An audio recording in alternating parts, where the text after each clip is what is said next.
Sa loob ng malaking bahay at malawak na bakuran, mataas na pader, pinapaligiran, at nakapilang mga mamahaling sasakyan. Mga patay na lagi bulong ng bulong, wala namang kasal pero marami ang nakabaho. Lakas man ng ulan ay walang butas sa bubong, mga plato at kutsara na hindi kilala at totoo. Tangkanin ising puti na gatas na nasa kahon, at kahit na hindi Pasko sa lamesa may amon. Sarap sigurong maniraan sa bahay na ganyan, sabi pa nila ay dito mo rin matatagpuan. Taon na nagmamayari, isang upuan, kapag may pagkakataon pinag-aagawan. Kaya naman hindi niya pinakakawalan, kung makikita ko lang mo siya ay aking sisigawan.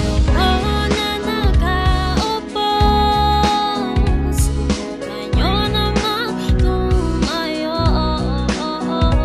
at baka matanaw, at baka matanaw ninyo tunay na kalagayan ko.